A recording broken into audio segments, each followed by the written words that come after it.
Bienvenidos amigos a esta reflexión del día de hoy.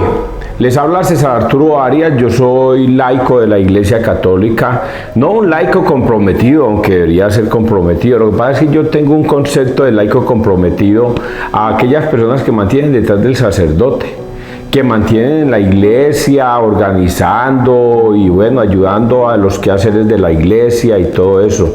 Eso es lo que yo considero como un laico comprometido, o que una persona que mantiene metida con la iglesia todo el tiempo detrás del sacerdote y todo eso. A veces pienso que es eso y no necesariamente es así. Pero sí soy laico comprometido en el sentido de que soy católico, mi orgullo es ser católico y busco predicar la palabra de Dios con el ánimo de que las personas que me escuchen se den cuenta de que hay una sola iglesia que fundó Cristo hace 2000 años y se llama la Iglesia Católica, la Iglesia de Cristo. Pero ¿por qué es católica? Que es lo que más detestan los protestantes, que se llamen católicos, porque en el año 107 San Ignacio de Antioquía tuvo un conflicto interno allá entre sus personajes, en el año 107, y entonces algunos querían dividir la iglesia y San Ignacio de Antioquía dijo no, la iglesia es una, la iglesia es universal, por lo tanto la iglesia es católica, y desde ahí comenzó a llamarse católica en el año 107. Y de ahí para acá se viene nombrando la iglesia como católica, por eso es católica. Pero yo no estoy defendiendo una religión más. Yo no estoy defendiendo una iglesia más de las que hay en el mundo, no. Yo estoy defendiendo la única iglesia que fundó Cristo. Cristo no fundó sino una. ¿Dónde está eso refutado para que la gente lo sepa? En Mateo 16, 18, ustedes pueden buscar ese pasaje bíblico y ahí van a encontrar por qué Cristo llamó a su iglesia. Y voy a contarles un poquitico más atrás. Es que Jesucristo, cuando vino a este mundo, se hizo bautizar y luego reunió a 12, los escogió. ¿A quiénes? A los que él quiso, y al primero que llamó fue a Pedro, y escogió a 12. ¿Para qué escogió a 12? Es la pregunta que se deberían hacer los protestantes. Pero ¿para qué escogió a 12? ¿Por qué no escogió a 20? ¿Por qué no escogió 50? ¿Por qué no escogió 200? Si a él lo seguían 5.000 personas, lo seguían 5.000 sin contar mujeres y niños. Entonces, ¿por qué no escogió 5.000 de una y de una debió enseñarle a los 5.000? Así se hubiera ahorrado más tiempo y así hubiera mandado a predicar la palabra de Dios por todo el mundo más rápido. Pero escogió solamente a 12. Entonces, eso todo tiene un sentido, una razón de ser, para que ustedes no coman entero, una razón de ser. ¿Y cuál es la razón de ser? Fundar la iglesia. ¿Para qué él fundó una iglesia? ¿Para qué? En Mateo 16, 18 le dice a Pedro, porque Pedro no se llamaba Pedro, se llamaba Simón, y por eso es que Jesús le dice: Simón, hijo de Jonás, eso que tú has dicho no se lo ha revelado nadie de carne y hueso. Ahora yo te digo a ti que tú eres Pedro, piedra, Cefas, Kefas, y sobre esta piedra edificaré mi iglesia. Ahí se la entrega a Pedro. Y esa iglesia es la que yo estoy. Bendito sea Dios porque me ha conservado en esta iglesia y no me ha permitido ni ha dejado que me llegue un pastor mentiroso a mi casa y yo termine saliéndome de esa doctrina, de esa iglesia. Y durante 3 años, óigalo bien, durante 3 años él estuvo enseñándole a esos discípulos lo que debían ir a predicar por el mundo entero. Y él les dijo en Mateo 28, 19, les dijo: vayan, hagan que todos los pueblos sean mis discípulos, bautícenlos en el nombre del Padre, del Hijo y del Espíritu Santo, y algo fundamental, y enséñenles a obedecer todo lo que yo les he mandado, lo que yo les he enseñado. Enséñenles a obedecer. O sea que los 12 discípulos no podían ir a enseñar lo que a ellos les diera la gana, solo iban a enseñar lo que Cristo les enseñó, no más. Y por eso hasta el día de hoy y hasta final de los tiempos se va a predicar siempre lo mismo. Los tiempos cambian y algunas personas tienden a decir: pero venga, la iglesia se quedó atrás. debería madurar, moderarse, desarrollarse más y vivir de acuerdo a los tiempos modernos y todas esas cosas, modernizarse. Y resulta que la iglesia no se puede modernizar a los tiempos cambiantes, no. La iglesia es una y la palabra es una y eso se tiene que obedecer tal y cual. Y por eso es que los protestantes quieren cambiar todo, quieren adaptarse al mundo. Y los protestantes dicen, bueno, yo voy a montarme una iglesia, como la iglesia católica tiene prohibido casarse entre hombres, yo voy a permitir casarse entre hombres. Y ellos mismos van y hacen a la obra de teatro y yo los caso y los declaro marido y mujer. Está prohibido casarse entre mujeres, no, yo los caso, con tal de que me den el diezmo, yo los caso. Y eso es un error terrible. Bueno, muchachos, vamos a leer la palabra de Dios, que es lo que verdaderamente venimos a hacer en el día de hoy. No ha de ser cosas de mi boca.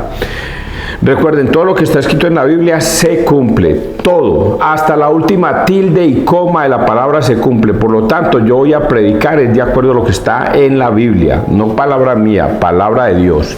Persinémonos en el nombre del Padre, del Hijo, del Espíritu Santo. Amén. Éxodo 3, 13, 20. Soy el que soy, yo soy, me envía a vosotros. En aquellos días Moisés, después de oír la voz del Señor desde la zarza ardiendo, le replicó, mira, yo iré a los israelitas y les diré, el Dios de vuestros padres me ha enviado a vosotros. Si ellos me preguntan cómo se llama este Dios, ¿qué les respondo? Dios dijo a Moisés, soy el que soy. Esto dirás a los israelitas, yo soy, me envía a vosotros. Dios añadió, esto dirás a los israelitas, el Señor Dios de vuestros padres, Dios de Abraham, Dios de Isaac, Dios de Jacob, me envía a vosotros. Este es mi nombre para siempre. Así me llamaréis de generación en generación. Vete, reúne a los ancianos de Israel y diles, el Señor Dios de vuestros padres se me ha aparecido, el Dios de Abraham, Dios de Isaac, Dios de Jacob, y me ha dicho, os estoy observando a vosotros y como os tratan en Egipto. He decidido sacaros de la opresión egipcia y llevaros al país de los cananeos, hititas, amorreos, fereceos, heveos y jebuseos, a una tierra que emana leche y miel. Ellos te harán caso, y tú con los ancianos de Israel te presentarás al rey de Egipto y le dirás, el Señor Dios de los hebreos nos ha encontrado y nosotros tenemos que hacer un viaje de 3 jornadas por el desierto para ofrecer sacrificios al Señor nuestro Dios. Yo sé que el rey de Egipto no os dejará marchar ni a la fuerza, pero yo extenderé la mano, heriré a Egipto con prodigios que haré en medio de él, y entonces os dejará marchar. Palabra de Dios, te alabamos a ti, Señor Jesús. Cuando uno lee un texto bíblico, debe analizarlo apologéticamente, debe escudriñar las escrituras para encontrar un montón de cosas que hay al interior de ellas. Un problema grave de los protestantes es que leen las escrituras de corrido, así y de repente no entendieron nada o cogieron una cosita que otra por ahí y ya, con eso se quedaron. Por ejemplo, la historia principal aquí es una.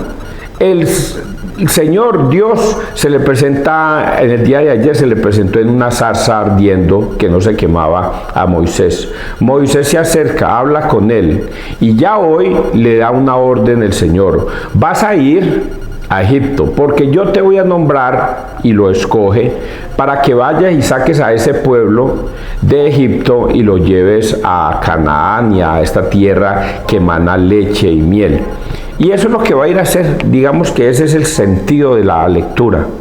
Dios manda a Moisés, pero vamos a escudriñar un poquitico las escrituras, vamos a escudriñarlas, muchachos. Un saludo para todos los que me están viendo por TikTok en estos momentos, para los que me están viendo en WhatsApp, en Facebook y en YouTube, y los que me están viendo a través de la televisión del canal CNC Regional. Y vamos a leer esto porque esto tiene un sentido que es el problema de los protestantes. Póngale cuidado al error que cometen los protestantes, terrible, porque yo no hablo de cosas terribles. Y esto es terrible para los protestantes. En aquellos días, vos vas ahí y les dirás, Dios dijo a Moisés, soy el que soy. Esto dirás a los israelitas, yo soy, me envía a vosotros.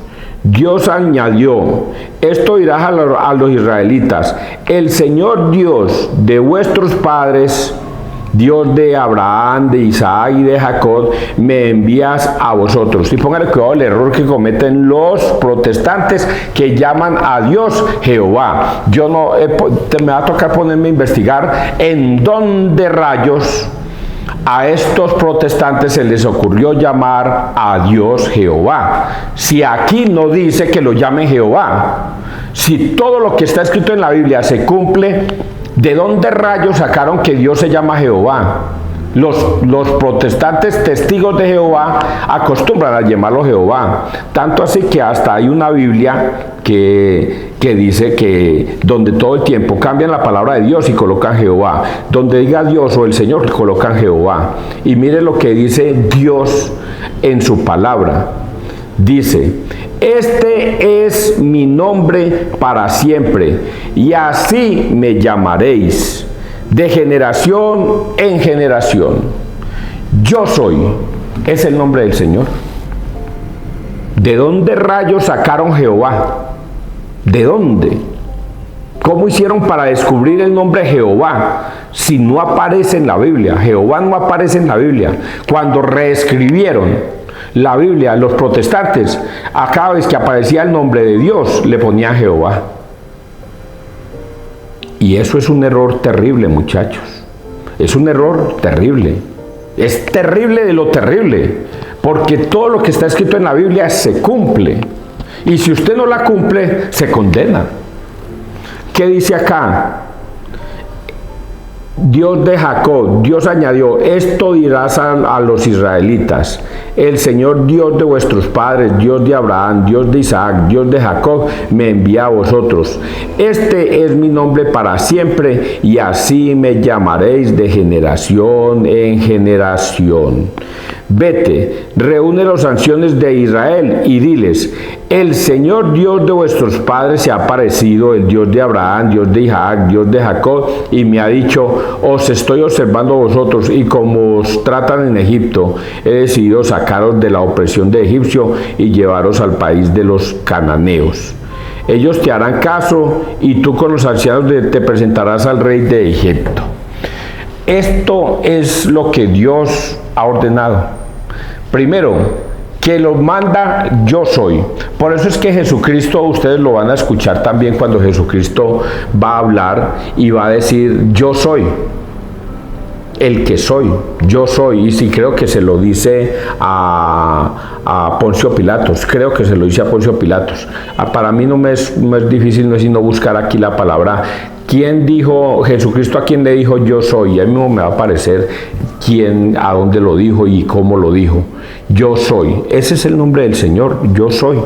¿De dónde rayos inventaron Jehová? ¿Por qué le pusieron el nombre de Jehová? Y cuando el padre Luis Toro hace un debate sobre ese término, les dice, no se llama Jehová, se llama Aleluya. Y Aleluya es Yahvé. Yahvé, Alelujé, no se llama Alelujé, Jehová, sino Aleluya, alabanzas a Dios, Aleluyave. Y entonces, ¿de dónde se inventaron ese nombre de Jehová? Esto es un error. Vea, muchachos, hay una cosa terrible, es que esto es terrible porque yo se los tengo que decir. Vea, es tan terrible esto que Adán y Eva, por haber desobedecido a Dios, porque Dios no les dio otra oportunidad, hombre, porque Dios no les dio otra oportunidad, de una los expulsó. del paraíso, solo por una desobediencia, por comerse una frutica, por haber comido una fruta que Él les dijo que no comieran. Bueno, ya lo hicieron una vez, les voy a dar una segunda oportunidad. Lo hicieron 2 veces, bueno, le voy a dar una tercera oportunidad. Pero con Dios es terrible. Dios dice una cosa y es así. Y por eso le pasó también a Saúl. Saúl cometió 2 errores. Primero, le dijo el profeta Samuel, vamos a hacer un sacrificio. Pero oiga bien, Samuel, vamos a ir a tal parte, vamos a hacer el sacrificio, pero ojo, el que va a hacer el sacrificio soy yo. Yo soy el representante de Dios aquí en la tierra. Usted no vaya a hacer nada, usted me espera hasta que yo llegue.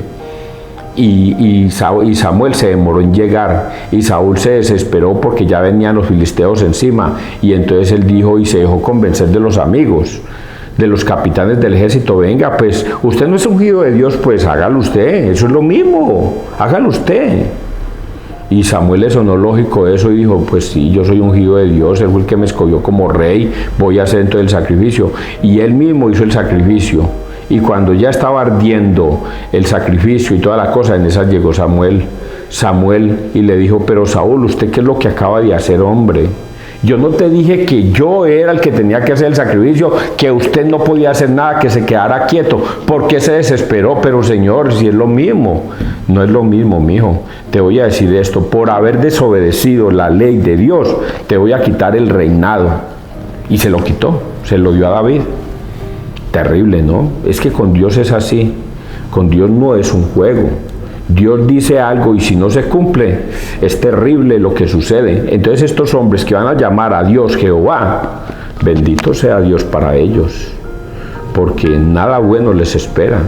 Cuando el Señor dice, y así me llamaréis de generación en generación, yo soy. ¿Y por qué no lo siguieron llamando yo soy? Por llevarle la contraria a la Iglesia Católica.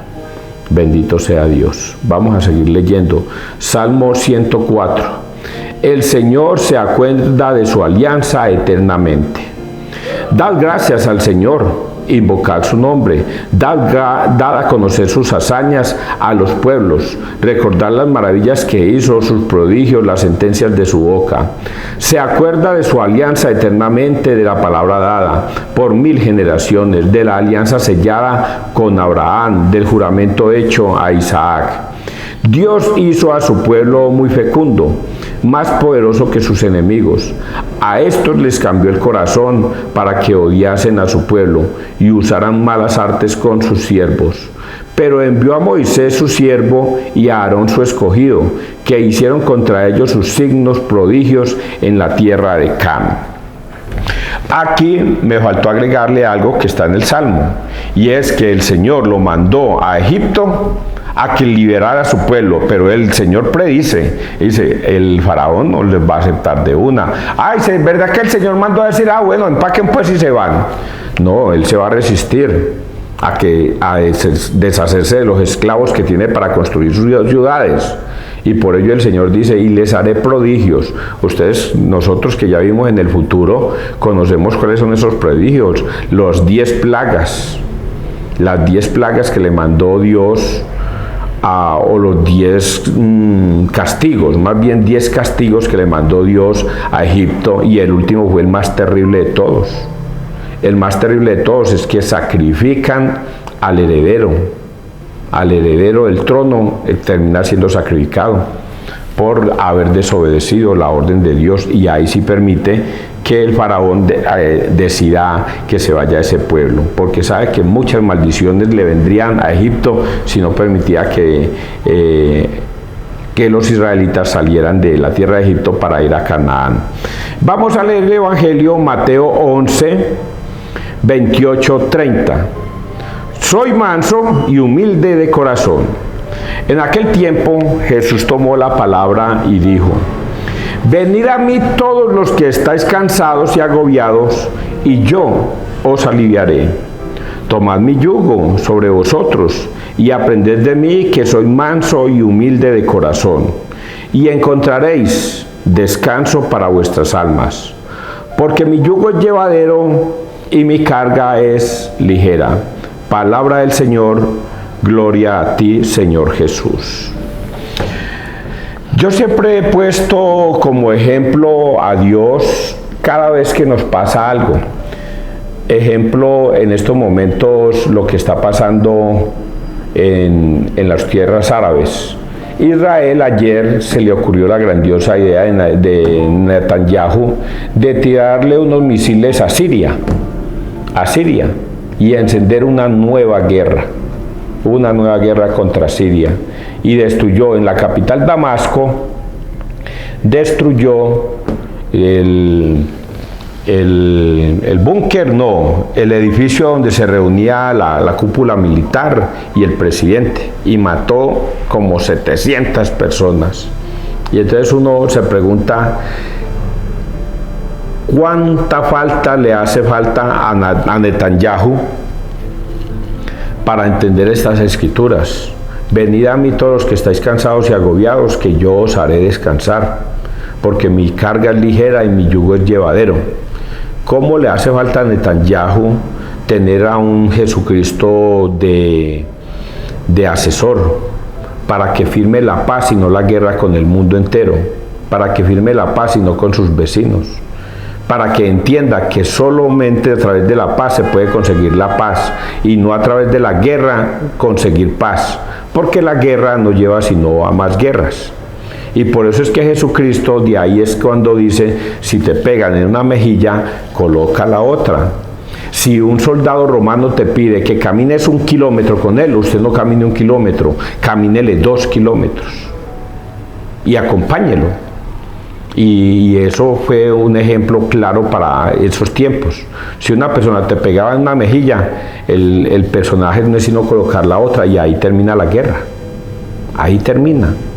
Porque si usted le contesta con una patada, pues se van a enfrentar y uno de los dos van a terminar muertos. Pero si te pegan en una mejilla y tú colocas la otra, pues evidentemente el otro se va a dar cuenta que ahí no hay pelea, que ahí no hay nada, que debe firmar la paz, porque no hay quien le conteste. Y lo mismo cuando una persona, los romanos tenían esta costumbre de exigirle a los pobres judíos, solamente por humillarlos, los soldados judíos, hágame el favor y me carga mis cosas 1 kilómetro, porque es obligación de ley de Roma, que solamente por humillarlos nomás. Coge mis cosas y acompáñame 1 kilómetro, y el pobre judío tenía que levantar las cosas del soldado romano y llevárselas 1 kilómetro. Tenía por obligación humillarlos y dejarse humillar, porque no podían exaltarse, porque mismo los mataban. Entonces, ¿qué hacían los judíos? Acompañarlos 1 kilómetro humillados y toda la cosa. Y llega Jesucristo y les dice, venga muchachos, no lo van a acompañar 1 kilómetro. De ahora en adelante, si un soldado romano o cualquier persona te dice, acompáñame 1 kilómetro obligadamente, usted lo va a acompañar 2.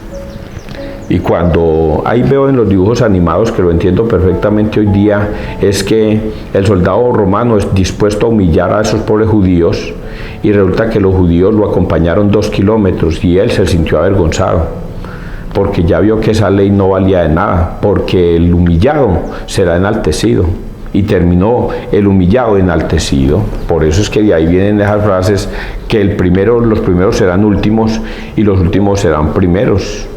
Y todo eso viene de esta parte. Ahora vamos a analizar un poquitico más estas lecturas. En aquel tiempo Jesús tomó la palabra y dijo, mire que aquí no dice ni a los fariseos, ni a los saduceos, ni a los judíos, ni tampoco a los discípulos. Aquí dijo, él simplemente dijo para el mundo entero. Aquí no señaló a nadie. Esta enseñanza es para el mundo entero.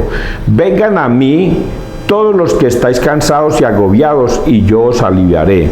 Tomad mi yugo sobre vosotros y aprended de mí, que soy manso y humilde de corazón, y encontraréis descanso para vuestras almas, porque mi yugo es llevadero y mi carga ligera.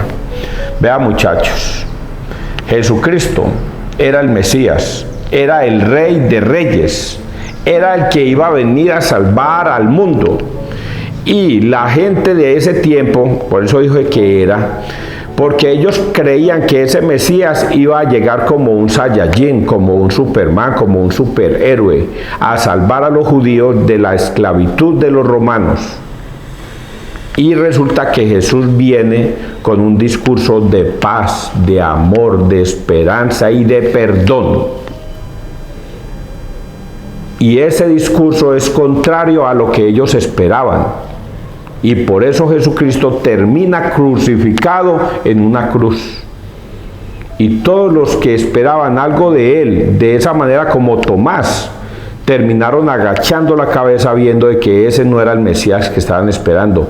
Tanto así que inclusive hoy los judíos siguen esperando es que al Mesías. Vino a ellos y no lo reconocieron. Y todavía siguen esperando. Han pasado otros 2000 años y ellos todavía siguen tontamente esperando es que a un Mesías. Todavía sigue esa escuela de los judíos esperando al Mesías. Vino a ellos, pero como ellos esperan es un Saiyajin, como ellos esperan es a Superman y esperan es a un tipo, a un héroe, pues nunca lo van a encontrar, ni nunca les va a venir, porque ya Jesucristo vino, ya les habló con su palabra, ya les dijo cómo era la salvación, sino que ellos esperan, es una salvación terrenal. Y resulta que la salvación que da Cristo es espiritual. Si usted tiene un conflicto en estos momentos, un problema psicológico, un problema con sus hijos, un problema con su esposa, un problema con su esposo, un problema con sus vecinos, un problema con su trabajo, tiene cualquier dificultad, una enfermedad, dice el Señor, vengan a mí todos los que estáis cansados y agobiados y yo los haré descansar. Y voy a decirles las dos formas de llegar a Jesús. Olvídense de ese cuento de los protestantes, que eso no es sino mirar para el cielo y decir yo creo en mi Señor Jesús, gloria a Dios, aleluya, y entonces el Señor es mismo, ¡facatas! Uy, ya se me metió Jesús. No, eso no es así, muchachos. Eso no es así. Hay que ir al confesionario. Óigalo bien. Hay que ir al confesionario y pedir perdón por sus pecados. Es la única forma de ir a Cristo. Que al enlollar, alabar, glorificar a Dios, va a llegar a Jesús. No, papá, eso no sirve para nada. Hay que ir con un corazón humillado y arrepentido a Jesús. Vengan a mí todos los que estáis cansados y agobiados.